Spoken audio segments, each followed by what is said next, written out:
it's Coach Tori, and this is Raising Runners. We talk running, fitness, mental health, and so many more topics. As the founder of a youth running program, I approach all of our conversations with our youth athletes in mind and kind of have a focus around those things. But as you will see, we are finding that all of these topics relate to runners and people who like to move and do fitness or anything like that. Relates to everybody. Check it out. In today's episode, I get to talk with Amy. She is an herbalist, energy medicine educator, a trauma-informed breathwork facilitator.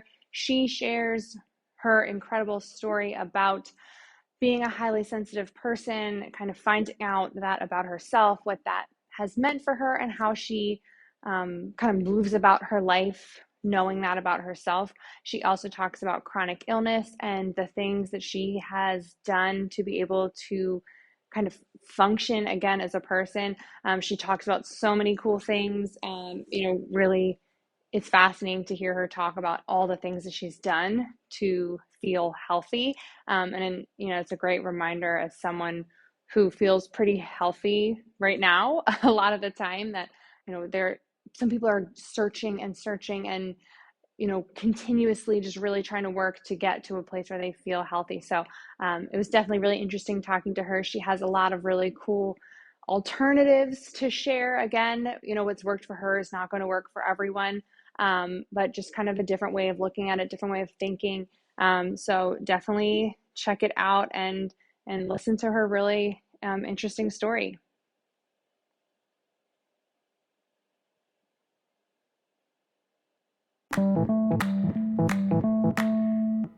Hi, giving us a little intro, and then I'm sure that'll kind of guide us in whatever direction we need to go. Sure. So basically my journey started in childhood, but I didn't understand what was going on. So I'm what's called a highly sensitive person, but no one talked about that. I'm a child of the 80s. So no one talked about any of that stuff. I was just always labeled as being too sensitive. I wore, my emotions on my sleeve. I needed to grow a thicker skin. So all these things bothered me, like textures with like certain foods I wouldn't eat. I didn't like certain clothing on me. I didn't like to be around certain people. And so basically my parents thought I was just difficult, right? I'm just a difficult child. My brother was really easygoing. So they didn't know what to do with me. And it was really frustrating for me as a kid because I thought there was something wrong with me, that I was broken. So in order to fix myself, I developed people-pleasing tendencies and a type A control freak tendency, right? Because if I could control the outcome or the situation, then maybe I would be able to control what people thought about it, and I wouldn't be labeled as, too sensitive or too emotional or any of those things. So I didn't understand any of that for a very long time. I just thought I was strange. And it started when I was working with chronic pain patients in my early to mid 20s, and I started to resemble them. And I thought, what's going on here? And so we were doing an NIH study trying to teach alternative methods of healing, right? So guided imagery, meditation. I introduced them to Tai Chi and Qigong and yoga. But the thing was, I was doing all the things, but I didn't really understand it because it was really foreign to me, because I was raised that if there's something wrong, you went to the doctor and they fixed you. And I was raised that, the doctor knew best, and that if you couldn't see it, didn't exist, right? So that was the science. Oh, you can't see something, it doesn't exist. So I didn't understand, what it meant to be spiritual. I wasn't raised spiritual. I wasn't raised religious. So I was trying to talk to them about these alternative healings, but I wasn't really buying what I was selling, right? So it came across, I'm sure, as a little bit inauthentic. And so I would advocate for them to try to make up for that, right? Because I wanted to be liked and I wanted to try to control the situation as best I could. But it wound up where my body, the symptoms I had battled as a kid, they only intensified, and they got to the point where my body was just shutting down. And it was really scary, and I didn't know what was going on. And so I turned to the doctors, right? Because my body is broken. I'm going to go to the doctor. They're going to fix me. And so it started this merry-go-round of about, 3, 4, or 5 years of being on the circuit, going to all the different doctors, getting tons of different diagnoses, different protocols, different medications to try, and nothing worked. And my symptoms just kept getting worse. I was like collecting more symptoms. They were intensifying. Chemicals were bothering me more. foods were bothering me more. Like everything that could be bothering me was bothering me, where I didn't want to leave the house. I couldn't leave the house because I was having such bad migraines and vertigo and GI symptoms. And so I didn't know what to do. And that's basically when I knew that there was something wrong. There was something seriously wrong. The doctors weren't catching it. And that the traditional route was not going to work for me. And it took 5 years of doing that, of hitting my head against the wall and being on the merry-go-round to realize like, this isn't working. I don't want to do this. It doesn't feel right. The medications are not helping. If anything, they're making me sicker. And it just did not feel good to me. And when I would question my treatment with the doctors, the response I would get is, I went to medical school. You did not. You may read a lot of books, but I got this figured out. And I would say, you don't, because I'm not getting better. And no one agrees. Everyone's calling me something different. And nobody wants to talk to each other, right? So like in our society, you start out with your GP or your internist, and then they send you, based upon what your issue is, to a specialist. And that specialist only deals with a certain part of the body. They don't look at the body as a whole. They look at the body as something that breaks and you need to fix it. But there is no cure, right? Like, it's just like, we're going to mitigate your symptoms. And so that was not working for me. I was really frustrated with it. I was getting sicker and I didn't know what to do. So that's like how it all started. Can you talk, because I feel like I should know a little more about the highly sensitive person aspect of things, but can you talk a little bit about that? Like, is it a specific diagnosis? Is it something that like you have to meet a certain criteria, or like, how do you know that that is you? I didn't understand it. I did a lot of research, and the irony was that one of the doctors I worked with when I was in college, when I was doing research, his wife was doing research on the highly sensitive person because she has the trait, or she's identified the trait, and now she identifies it in other people. So highly sensitive people make up 20% of the population. So we are the people that, when we were indigenous societies, we kept the tribe safe because we picked up on all the sensory and emotional and environmental fluctuations. And we would then be able to lead us and the tribe to a safer area, or we would know that something was not good for the tribe or something of that along those lines. So basically, we are highly perceptive and sensitive to a lot of energies that may portray themselves in different ways, right? So it can be environmental. So I can't be around electromagnetic fields. I get really sick. I can't be in a moldy building. I can't eat certain foods because it upsets my system. It doesn't agree with my system, right? So all of these symptoms that came together as a highly sensitive person, I would explain them to the doctors. I can't be in this area with fluorescent lights. I can't, it makes my migraines worse. I feel this when I'm around these type of people. And they were just like, what are you talking about? Like, this is crazy. And I said, I think I need to eliminate toxins, because when I eliminate toxins, some of these issues go away. And they're like, that's crazy. That doesn't make sense. And because no one was talking about it, even though she was doing this research in the early 2000s, no one was talking about it. No one was talking about what it meant to be that person that would feel things in their body before the lab showed it. And by the time my lab was showing it when I was in my 20s, it wasn't filling the boxes completely, because we have all of these, what perceived by Western medicine, random symptoms to different experiences, to different people, to different exposures, right? So they didn't understand. Like, I don't understand how you're taking this medication, you're getting sick from it. Nobody else gets sick from it. Well, I guess I'm the 1% because I'm getting sick from it, right? So it was really frustrating. So the more research I did, I wound up discovering this pattern of this 20% of the population. I thought, oh, this makes a lot of sense. And then when I would talk to other people who had found this diagnosis as well, again, it's not a diagnosis that's given by the medical profession.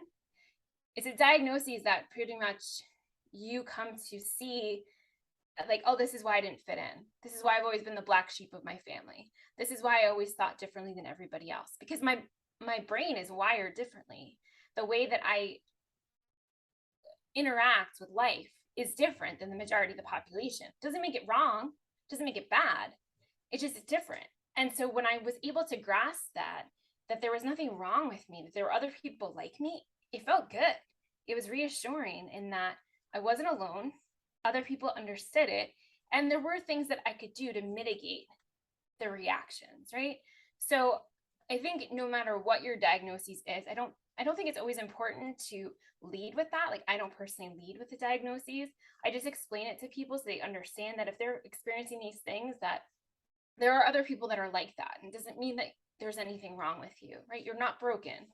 The body was designed with an innate intelligence to heal and an innate intelligence to rebalance. And because we live in such a toxic world, it's not able to do any of those things.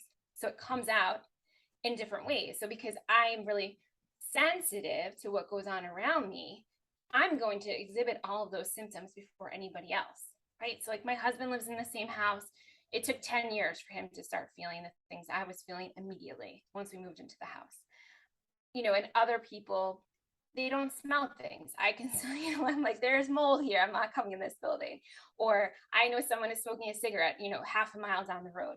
So there are a lot of things that if we can change our perception on them and view them as gifts rather than something being broken or there's something wrong with us, it's a mindset switch.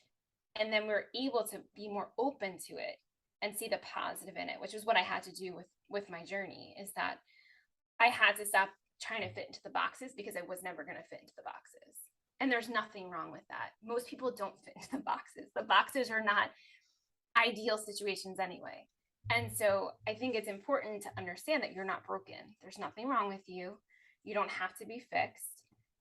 That your body is just giving you messages to lead you on a different path.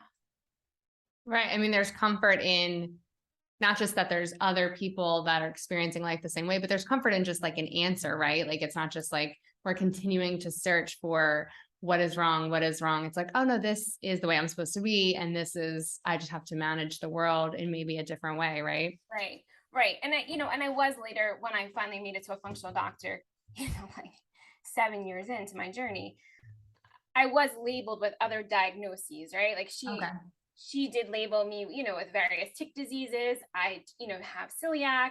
I have multiple chemical sensitivity, mast cell activation. They all kind of go hand in hand with that highly sensitive trait.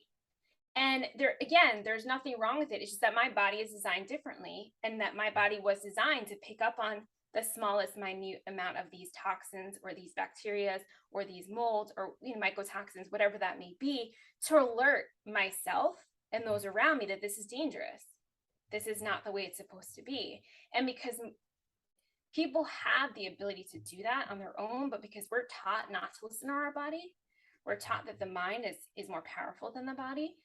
The mind is just part of the body, though. And a lot of times it leads us in the wrong direction, So what was valuable for me from this journey, and the message I would like to let people know, is that when you remember that the body is designed to heal and that it's safe to be in the body, that's when healing can occur. So for years, I was doing what I call manic healing, where I was doing it all in my head. But if I just do it hard enough, if I just do it long enough, if I just start doing all these different things, right? More is better. And it was that type A control freak tendency, but I suffered from it. I didn't actually get better. If anything, I regressed, and it was really frustrating and I couldn't understand. And so it was only until I got back into my body and started doing the same practices that I'd been doing for years, where I was plateauing, I wasn't getting better, that I got to see real changes. Because the body's like, oh, you're ready now? Oh, okay. Now we'll start the healing. Now we'll start clearing, the trauma. Now we'll start allowing the detoxification to occur. Now we'll start rebalancing the body and bringing you, some more calmness. I mean, literally, I had massive anxiety for 35 years. I didn't know what it felt like to not have massive anxiety every day. I didn't know what it felt like to not have a migraine every day. That had been my life for years, blacking out, throwing up, not being able to talk, not being able to have anyone talk to me, not being able to function. Like, I didn't understand, you don't realize what it's like to lose your health until you lose it.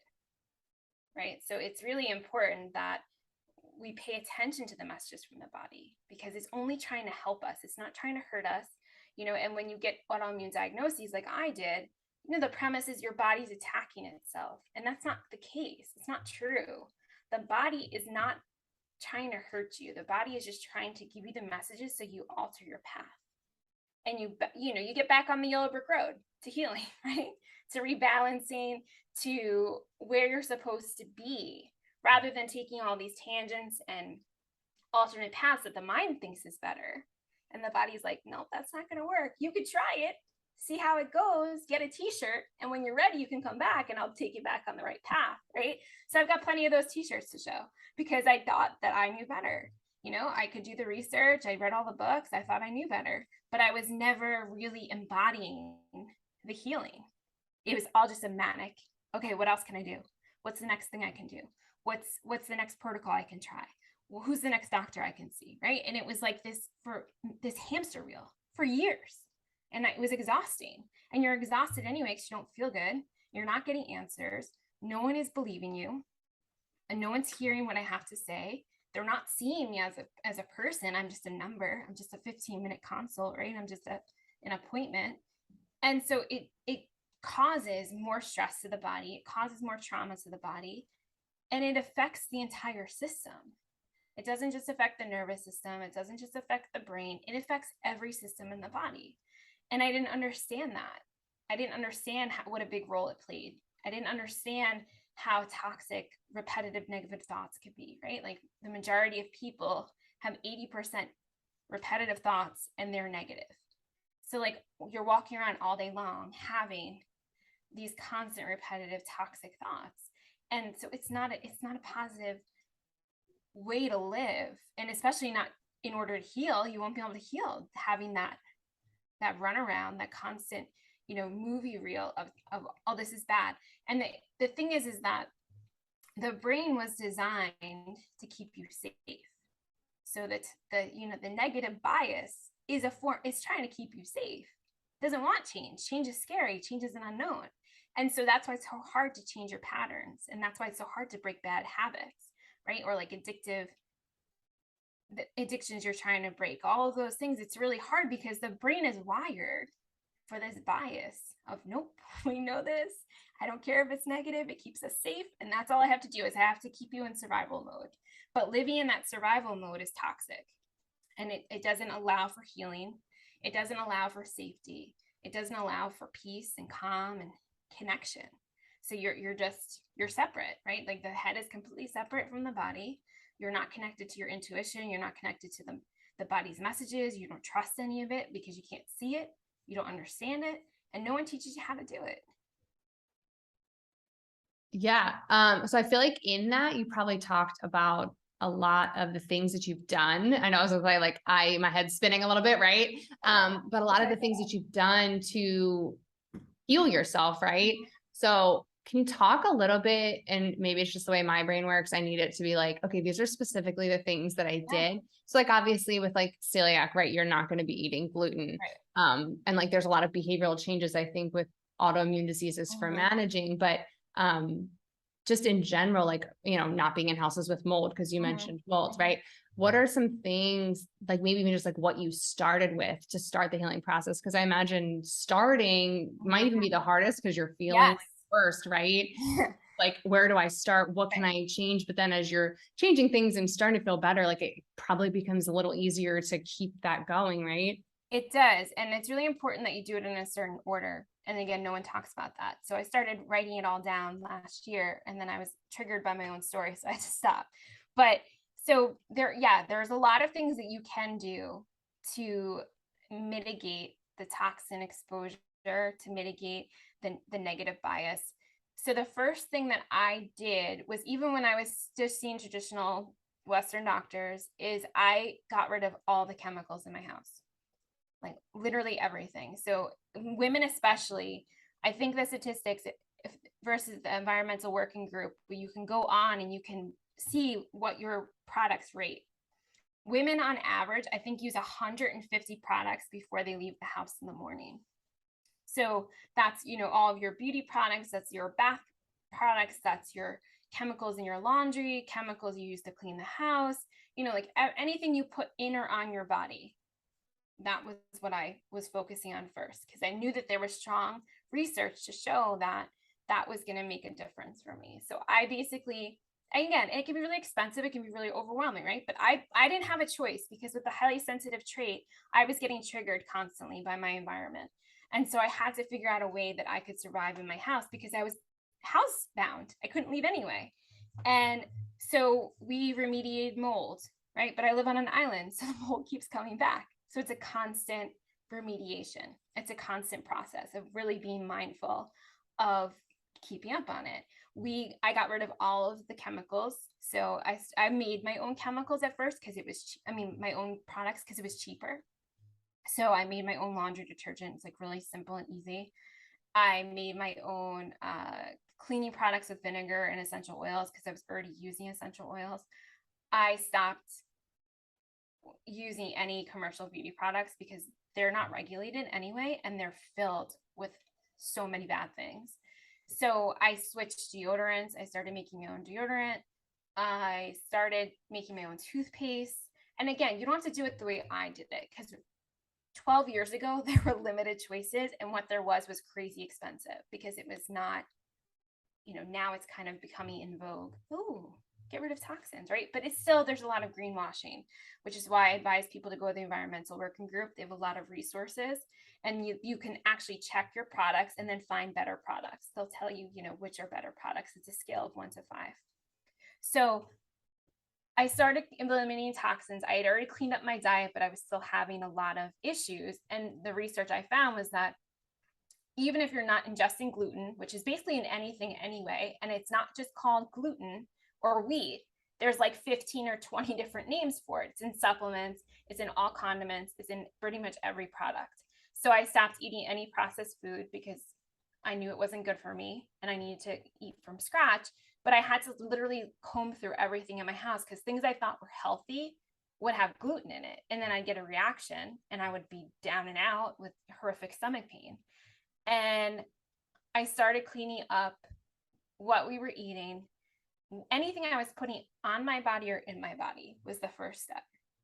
And again, it can be overwhelming, but it was a good first step, and that I could see a difference. It wasn't a big difference, but I felt better. Like, oh, I'm not putting chemicals on my body. I'm not breathing in chemicals.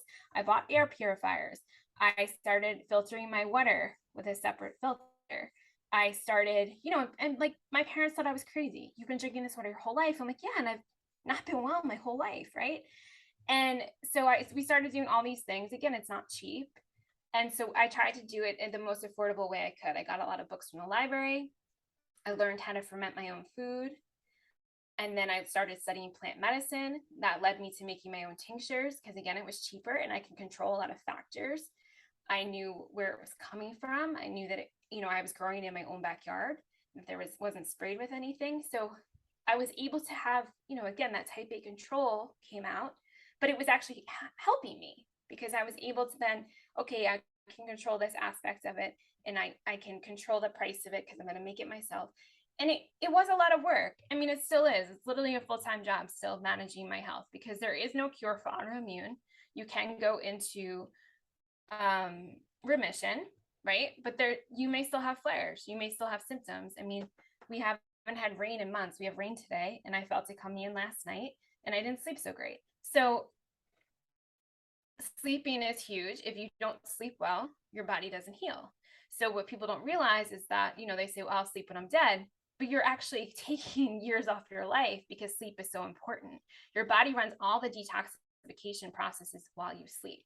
So if you're not sleeping well and you're not getting the right amount of sleep, your body is not able to run all those processes, especially if you're eating close to bedtime. So like, you shouldn't eat for 3 hours before, I think is the recommendation. There should be no blue light in the room. So blue light is interruptive to the circadian rhythm. So definitely not your phone, because that's going to be radiating the entire night, which is going to affect your sleep, and you won't get any healing done. So, those are all things. We don't have a TV in our room. We don't have Wi-Fi. Everything is hardwired in our house. We don't ever have our phones in our bedroom. So you can do things to mitigate that. You can get a Christmas timer and put it on your router, right? So it goes off at 10 o'clock at night or 9 o'clock at night, goes back on at 8 o'clock the next morning. because you should be in bed sleeping by 10 o'clock at night, right? And if you can't do that every night, maybe you want to start 15 minutes earlier, creating a bedtime routine first. And then every night, 15 minutes earlier, you move that routine up until you're closer to that 10 o'clock time. Because between 10 o'clock and 2 a.m. is that peak time when your body is running those processes. So you really want to be sleeping to get that maximum amount, because if you're waking up really fatigued or groggy, it's probably because you're not getting that full process run, and it's going to affect all aspects of your life, because then you're going to be hungrier, you're going to probably make bad choices with what you choose to eat, you're going to be more aggravated, so you're going to have less patience the next day, right? So it's going to affect all aspects of your life. So sleep is huge. So I created a sleep routine. I have blue light glasses on now because I don't look at it bothers my eyes, but I know it's not good for me because it'll affect my circadian rhythm.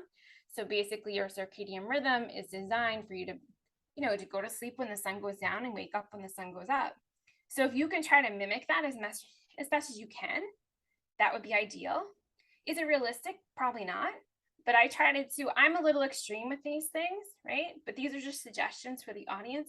But I find that when I don't follow these routines, my health is greatly affected by it. And that could just be because I'm dealing with other variables that people aren't. It could be a lot of different things, right? It doesn't really make a difference. But it's important to understand that there are a lot of things that are within your control that you can do to allow your body to have an easier time, right? Because, the scenario is you have a bucket, and once the bucket is overflowing, it's really hard to return it back. So my bucket was overflowing, and then it took longer for me to get back to, a balanced state, because I had abused my body for so long. I wasn't listening to the messages. I was disregarding the messages. I was in denial that anything was wrong. I was not eating well. I was not respecting my sleep. And a lot of that, it just keeps piling on, right? It's the straw that broke the camel's back type thing.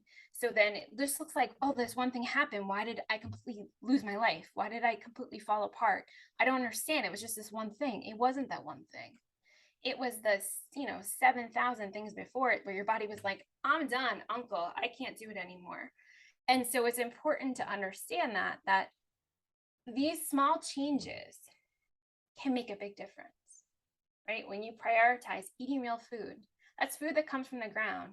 That's clean protein, right? So that's pasture-raised animals who are hopefully raised in the US. I have a friend who's a farmer. I buy my animals from her. They slaughter their food. People are not okay with that. I'm okay with that because I know that she feeds them really well and they're cared for really well. And that when it's their time, there's no torture. That's it. That's what they're bred for. There's an understanding, and they've given a really good life. I see them, I know, right?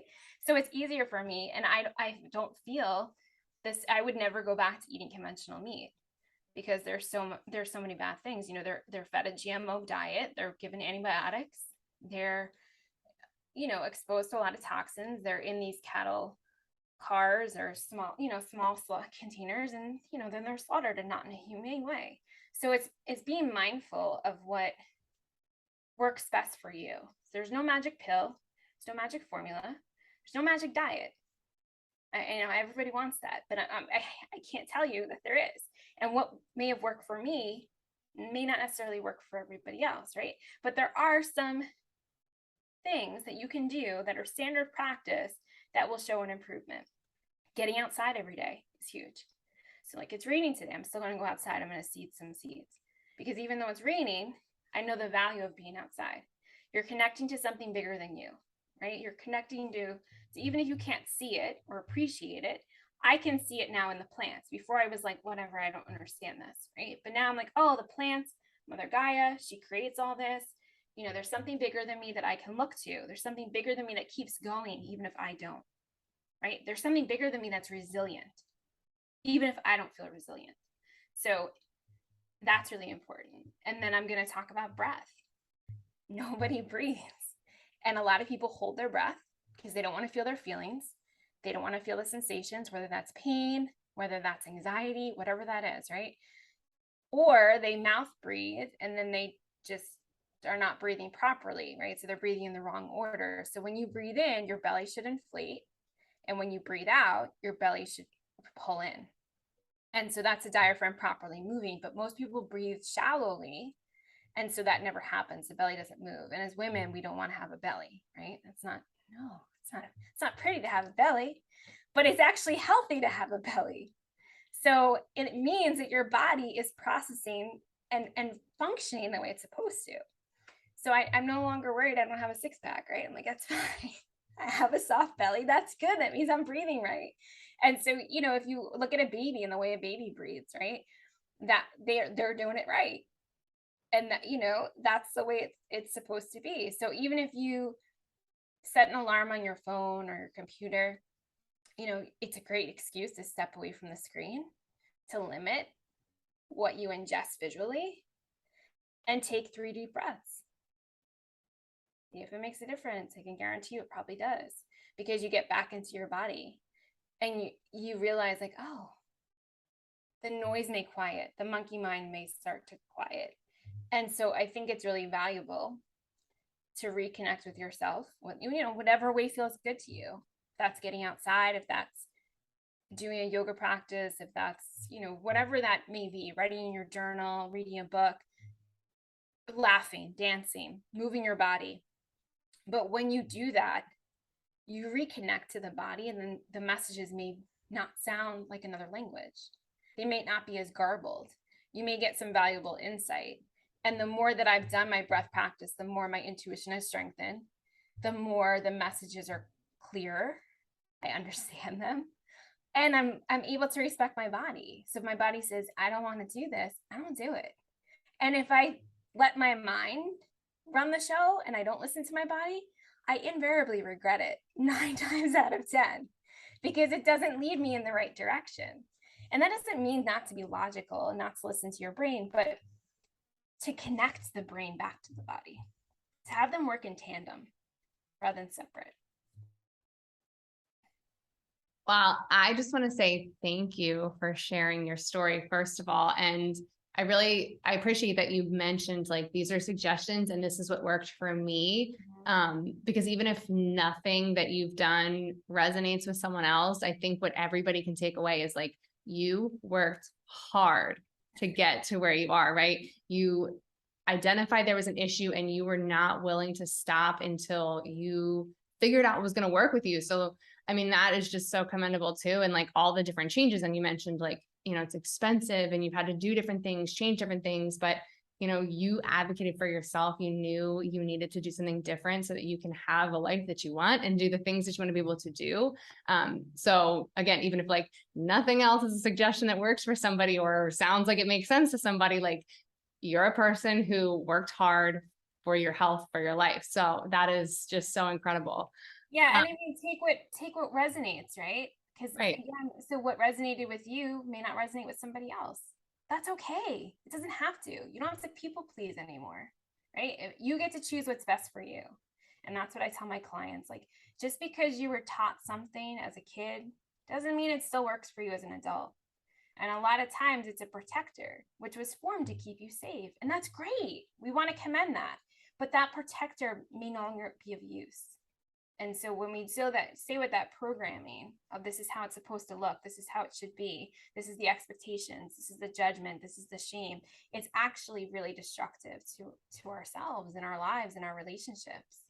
And so whatever I said, I said a lot of things, whatever resonated or didn't resonate, maybe there's something there too, right? So no, I don't like what you had to say. That's fine. I'm okay with that.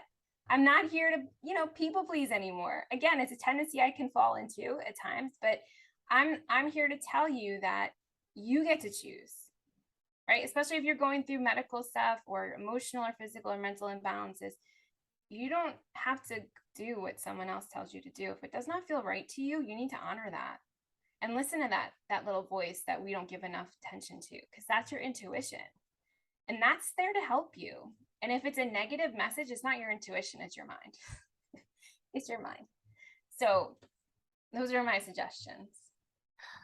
I want to bring it back to kind of like the beginning, I guess. So I feel like when you first started talking about your story, you were saying it sounded like you tried to do a really good job advocating for yourself as a young person. Like you knew something wasn't right. You knew medication wasn't working. You knew people weren't understanding you. So obviously, like as a suggestion to kids, it's yes, keep advocating for yourself, but us as people who work with kids, who interact with kids, on any capacity, like how could, obviously listening to you, right, is an obvious answer, but like how could someone help someone in your situation as a younger person with, if like maybe they're not able to articulate as well as it sounded like you did, or yeah, I guess I'm hoping my question makes sense, but yeah, how can we help someone who was growing up feeling like things weren't right, but as kids they also don't have as much control over, it's like an 8-year-old can't always go up to their parents and be like, we need to stop having Clorox in the house, right? Right. So what are some things that we can do? I think it's really important just to listen to your kids, right? Or the kids that you're working with, because kids are really smart and they pick up on a lot of things that we don't realize that they pick up on. So they know exactly what does not feel good to them. And there's a reason. So, and again, like within, so like my parents used to think I use all these excuses to get out of doing things. And yeah, there probably was a part of me because it was a safety mechanism. So it's within reason. If a child is telling you something and they're repeatedly telling you the same thing, like I see this with my girlfriend's kids, like there's a few of them that they're repeatedly telling their parents the same message and the parents are really frustrated. And I said, you know what, if they keep telling you the same message, it's an issue. And so it's about having a dialogue. And if you don't have the information on what to do, go to somebody you trust. And that doesn't necessarily mean to be somebody that went to medical school. That could be somebody that talk to other people that and see if they know someone who has been through this experience or they've had kids that have been through this experience, because they're resilient, but they're exposed to even more toxins than you and I were at their age. And their bodies are feeling that. And it's displayed in behavior and emotions and all of these other ways. Like I know my best friend, there's some kids that I know that they're highly sensitive, and I try to explain it to their parents and they're like, that's crazy. I'm like, no, it's really not. 20% of the population has that. And so if your kid is telling you, I don't like to eat this, I don't want to put this clothing on, like I hated scratchy sweaters, I didn't want to be dressed after my bath because it felt really uncomfortable to my skin, I didn't want to be around certain people because they gave me like really yucky feelings, it could be really valid. If it's happening with in the same experiences consistently, the best thing I could say is that you could affirm to your child that you believe them, right? And this is a message I did not get as a child. So this is a message that I give myself as an adult, and I also give the people I work with, is I see you, I hear you, and I believe you, no matter what they come out with, because it's valid for them. That's what they're feeling. And so who am I to diminish that if I'm not walking in their shoes? And so kids are really perceptive and they will pick up on things. And so I think it's just really important to use the skills that you have. And if you feel as if your skills are lacking, to find someone who has a similar experience. There are a lot of books about highly sensitive kids right now coming out.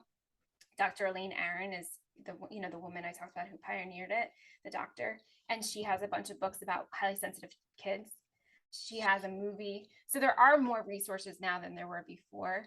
But I think it's important to talk to the kids about acceptance too, like, and not framing it as a bad thing. Like, we understand this is an issue and I'm going to accept it as your mom and dad or, your parent. But we could reframe this in a way that works for you. Right. So working with your kid to compromise, always give them a choice, so we're going to choose between these options. They're options that you're okay with, but it gives the kids a little bit of freedom to feel like, oh, my mom is listening to me. My dad is listening to me. Right. I'm not just saying these things over and over again and no one's listening to me, because not being believed creates a whole nother layer of trauma, and that will be brought in to an adult. So I didn't understand any of that when I started doing trauma research. A lot of it became really clear to me, and I was like, oh, this makes a lot of sense. And so even the last few years that we've lived a worldwide pandemic, everyone has experienced trauma now, big T trauma. So even if you didn't experience big T trauma as a child, the kids are experiencing it now. So it's important as an adult to model the behaviors that make you feel good. And so your kid will see that, right? That doesn't mean binge watching. That doesn't mean being addicted to social media. That doesn't mean, eating sugar and drinking and all those things, right? Like, I'm not trying to shame anybody, but those are not beneficial behaviors. Those are protective measures so that you can numb out, so you can dissociate from your life. But when we do that, when we choose not to feel our feelings, we create more stress on the body. We create more possible trauma. We create possible disease. So it's great if you could teach your kids this lesson now, feeling your feelings, being in your body. Do some breath work with your kids, right? Maybe they'll get an insight. Hey, no, I don't like when you put me in this sweater. I don't like eating this food because I get a stomach ache. I don't like going here because I don't feel good. I get a headache after, right? So more of it will come out as you do the practice together. And I think it's a great way to spend time because you're spending time away from a screen. You're spending time connecting as humans, connecting in your body. You're only given one body. It's really important to care for it. It's a great lesson to teach a kid how to eat well, grow a garden, grow food with your kids so they can see where it comes from, so they can taste it. So, there are a lot of things that you can do to set your kid up for success now, right? If you want to teach them how to meditate, you want to teach them how to do a mindfulness practice, if you want to teach them a gratitude journal, and then you do it together, then they're going to be excited to do it with you rather than, and you'll be excited to do it with them rather than it's another thing on your to-do list, right? Maybe every day you pick something new that you do, or every weekend, to make it manageable so it's not overwhelming. But I think it's important to understand that, the kid that's complaining all the time is probably not doing it because they want to do it. I was that kid. I was always complaining, always had something wrong. And it was because I was feeling something all of the time. And it's a really hard way to live as a kid and not have them believe you, right? It can be really scary. So I think it's important to, again, within boundaries of just listening what your kids have to say. Hey, tell me a story. Draw me a picture, right? What if they can't verbalize it? Because a lot of times it may not be able to be verbalized, So in any way that they can do it. Hey, if they like to draw, if they want to use the chalk outside in the driveway, whatever that is that makes them feel good. They're getting fresh air as they're outside. And you're connecting. And maybe then that night you have an idea of something. So it takes the pressure off too. When you have these additional skills, and you get them by being back in the body, remembering that the body is safe, then you're connected to your intuition and you're open to what may come through. And you're more of a believer. Oh, I don't have to see it to believe it. It can just be. And I can trust that, right? So whatever that may be, if they're really close, like I was really close with my girlfriend's mom. So I would tell her things and then she would tell my parents, right? So if they have someone they're close with besides their parents, maybe that person becomes their mentor. Maybe they do special things with that person. Maybe that person can advocate for them. So I think there are a lot of ways to go about it. And I think it's really important skills to learn as an adult. It's even more valuable to learn as a child so we don't create more dysfunctional adults, right, who are struggling. Yeah, I set you up with a terrible question because I feel like it was an obvious answer, but you did such a good job answering it and explaining it. So I'm glad you took that and went with it, because I was like, yeah, obviously if your kids are complaining, and they're having problems, we should validate their but no, you did a great job answering that question. I mean, it's obvious, but in the stress of life, right? It's hard to do that. My parents both worked full time and they were like, oh, Mom, just go do your homework. We don't want to hear that you threw up at school again today. So I think it's important to, it can be really obvious, but it also can be oh, it's one more thing I have to worry about. And a lot of times that falls on the moms. And it's I just can't do it. I can't.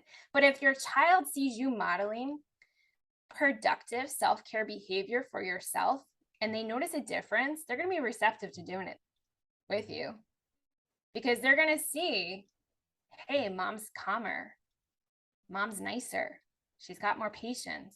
She's playing with me more. She's putting the phone down more, right? Again, it's not easy, but it is simple, right? So it doesn't need to be difficult. It can just be, this is how I live my life now, is I prioritize what I need to do for the day, right? So today I was I need to do this interview and I need to have food to eat. Other than that, I'm really not going to do anything because I'm not feeling 100%. So I have the luxury. I don't have children, so I don't have to worry about taking care of, my dog can just go outside. So I think it's important we put, the to-do list is never ending. It's never going to end.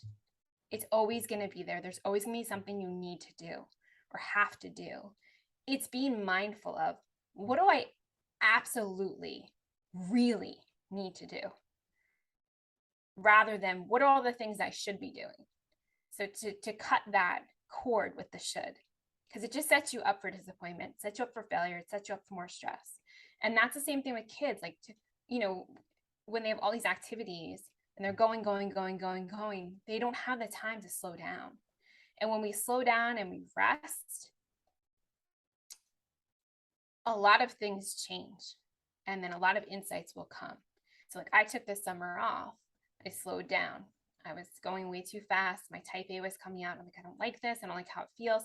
So I slowed down. I got quiet. I limited a lot of external noise.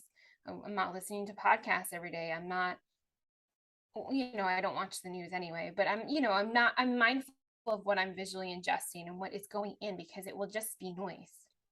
And kids have that, right? They need quiet time. They need downtime. They know that. So you can maybe learn from your kid too.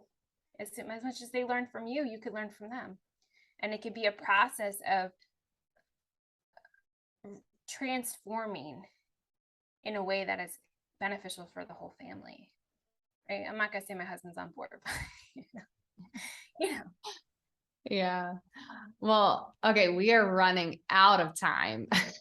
So, but no, thank you so much for sharing all of that, because that was super helpful. And I'm sure give people lots of great ideas of any small changes that may help them.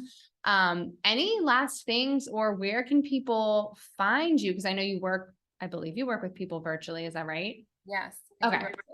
Only virtual. No one, I do some in person, but mostly virtual.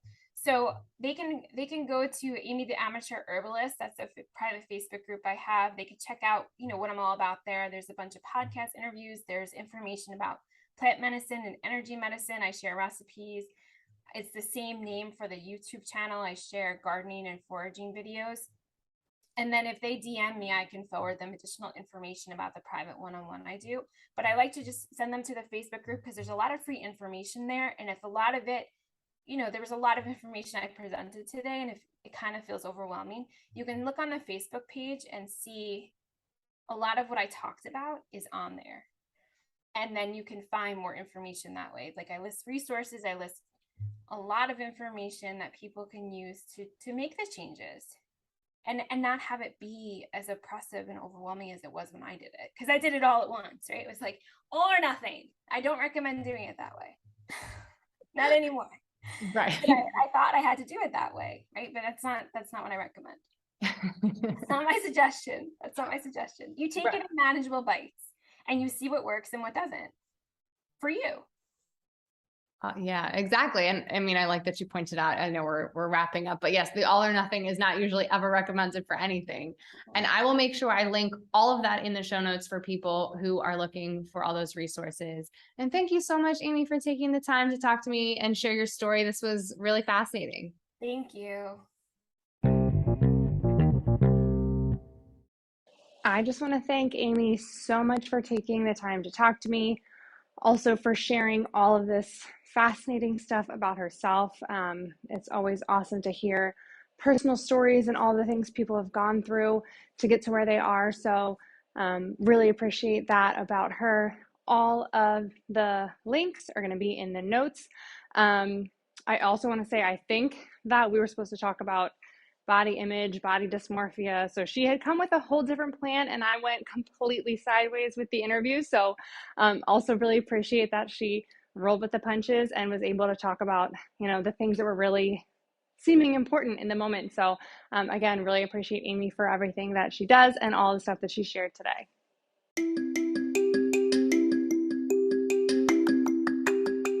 Thank you for tuning in. Make sure you rate, review, subscribe, all the things that you can do for a podcast that you enjoy listening to. Make sure you check out social media, our website, any of those things. If you have questions, comments, interview requests, feel free to email me at marikeyrunclub@gmail.com.